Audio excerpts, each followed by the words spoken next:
So today I'm going to be reviewing the Samsung Galaxy Tab S6 Lite 2024 edition. And that is very interesting because Samsung already released this tablet twice. So why would they release another version? Why would they release the same design for the third time? And what's so different about this tablet? Well, I want to answer all of your questions about this S6 Lite, and I want to let you know if it's worth buying. And honestly, surprisingly, I think a lot of people should consider buying this. So with all that being said, let's get into it and let's talk about the S6 Lite from 2024.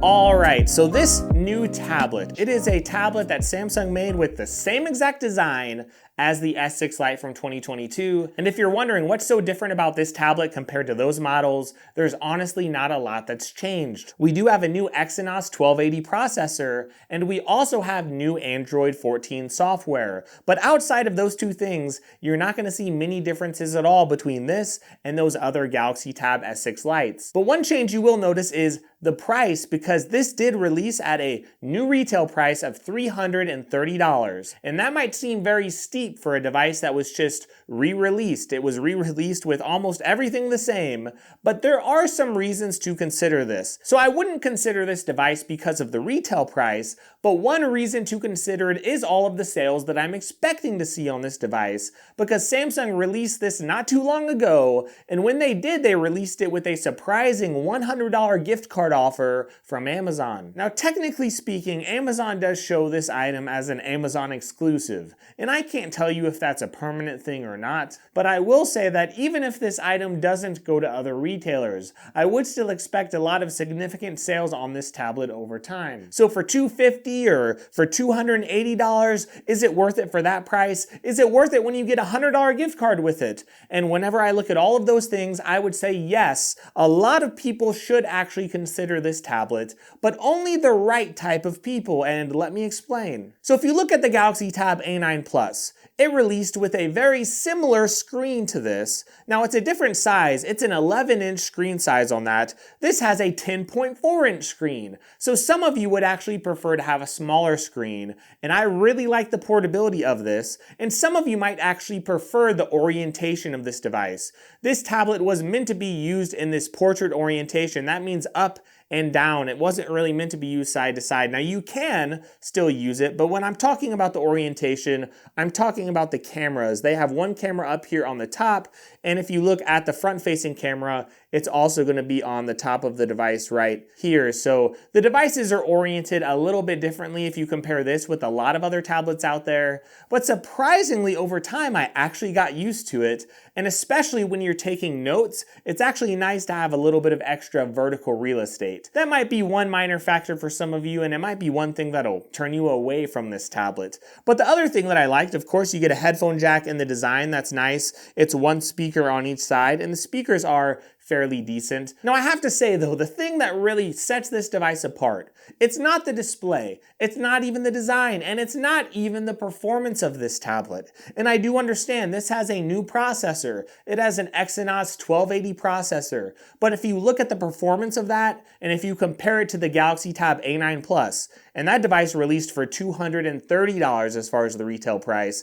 with 4 gigs of RAM in that base model, 4 gigs of RAM in this base model, if you compare them side by side, it's very, very close as far as performance. It's not a huge difference one way or another. I understand the GPU is a little bit better as far as I'm concerned with the Tab S6 Lite, but it's not a big difference. So the performance is nice. It's a nice upgrade over the 2022 model, but it's not all that different from the A9 Plus. The display is very similar as far as the colors. The colors are a little bit muted, but it's a TFT display, so the colors won't pop like they will in a really, really nice smartphone, but the display is okay for entertainment. I think it's going to be more than suitable for those of you just wanting a nicer screen for a movie. So the thing that really sets this device apart from other devices on the market at this lower end price, it's going to be the S Pen, and all of the sales, of course, that will accompany this device with that S Pen.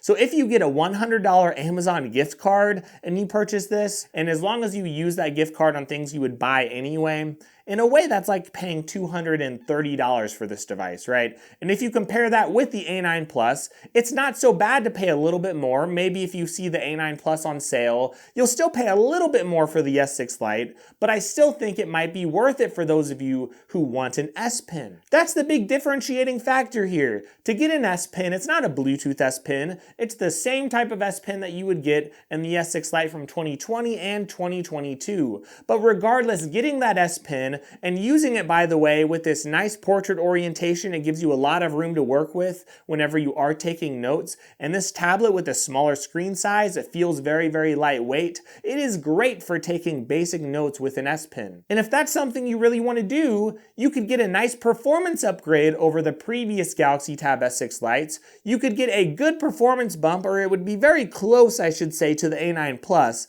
But the point is, you could be nearly identical in performance to that, and you get the S Pen with it. Now there is one drawback. It does not have a 90 Hz refresh rate. It does not have a 120 Hz refresh rate. So if you find this device, I would definitely look for it to be on sale. Look for a good sale on it. But if you find it, you're going to find, yeah, a muted screen. It's not going to be perfect, but it's still really nice. And I think a lot of budget tablet users are still going to enjoy the screen. If you're looking at something like performance, it does have an Exynos 1280. And I know that's not the best processor in the world. It's very similar to the Galaxy A25 phone that I reviewed a few weeks back. And that's a good processor, but again, you are going to have a little bit of lag if you are really using it extensively, if you are really pushing your tablet to the limit. But it's still really good performance, especially for a budget tablet. I'm not going to have my expectations to the moon here. This is a way better budget tablet than I've seen released in a while. If you compare this with the A9 Plus, and if you compare those two devices with all the budget tablets I've seen in previous years, I think we're really getting a nice jump on the lower end budget tablet market. And I'm very happy about that because now even budget users can have good, decent performance, and that is just a relief to see. So to get decent performance and to get, yeah, it's 4 gigs of RAM. So if you really care about RAM, that might be a deal breaker for you, by the way. The A9 Plus has an 8 gigabyte of RAM variant. So if you are someone looking in the budget tablet market, you might want to look at the S9 FE, which, by the way, I've seen the S9 FE on sale as low as like $350. So if you see this at retail price and you see the S9 FE, you definitely want to grab that. Talking about the S9 FE, of course. And if you see this at $330 and you're someone out there and you see the A9 Plus, for example, for like $230, or maybe you even see it on sale for even cheaper, well, unless you really, really need an S Pen, the A9 Plus is going to be a much better value because you get almost everything the same, but you get a better refresh rate. And some of you might actually want that larger screen. But again, the big differentiating factor in this tablet is going to be the S Pen, because if you are trying to use the S Pen and you want it in a cheaper form factor, you want to spend the least amount of money possible, I know Samsung's going to have a lot of sales on this device, and this will be the cheapest device that you could buy with an S Pen, as long as you're not talking about the older Galaxy Tab lineup, right? I know the S6 Lite from 2020 or 2022, you might find it on a nice budget sale, and those will still be worth considering. But if you want updated software, you want to get a cheap experience with the S Pen, as long as you find this on sale like $280 or below, I would definitely consider this S6 Lite. But again, if you don't need that S Pen, just get the Tab A9 Plus. The battery life is the same on this compared to something like the S6 Lite from 2020 and 2022. It's a little bit over 7,000 milliamps. It's okay battery life, it's not great, it's just okay. You cannot connect this to a monitor, so if you want to connect this to a monitor and use Samsung DeX with the monitor, that's not something you're going to be able to do, at least not with a USB-C hub. And 4 gigabytes of RAM might be a concern for some of you. If you want a variant with more RAM, you're not going to find it here. So if you need more RAM, the S9 FE does have a little bit more RAM there, or you could go with something like the A9 Plus if you find the higher RAM model on sale. But there is still a place for this tablet, and I think a lot of people are sleeping on it. They're saying, why would Samsung release this? What's the point? Well, why wouldn't we want another tablet on the market with more competition? I think it's a good thing to have a new tablet. I think it's a good thing to have a smaller tablet out here with the S Pen, with a unique orientation, with the portrait orientation. We don't see this a lot anymore on Android. So I think it's really nice to have. I think it's a good tablet on the market, and with a lot of sales, it's going to be really good for those of you who want the similar experience to the Tab A9 Plus, but you might really want an S Pen. And if you find it for a similar price to the A9 Plus and you're really wanting an S Pen, I think this is definitely the way to go. The only thing you're really going to sacrifice is that 90 Hz refresh rate. If you're okay with that, this is a great option.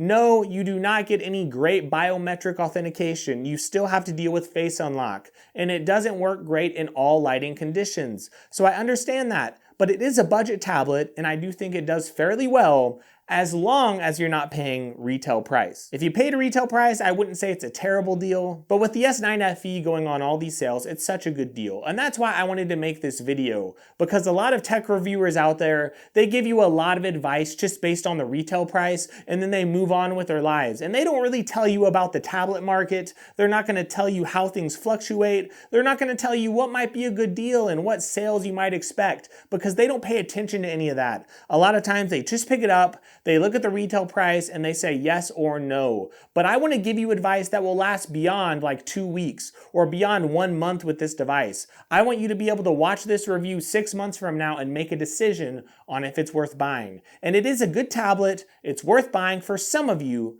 but not for all of you. So hopefully this review did help you out. Please give me a like if you do enjoy this type of thing, and give me a sub. That would mean a lot to my channel. And if you don't know, I cover a lot of Galaxy Tab content on this channel, and just a lot of Android content in general, and tablets. I love all of those things. So please give me a like and a sub, and also use those links in the description if you do want to purchase something like this. That is a great way to support my channel, and it really would mean a lot to me personally. So thank you so much.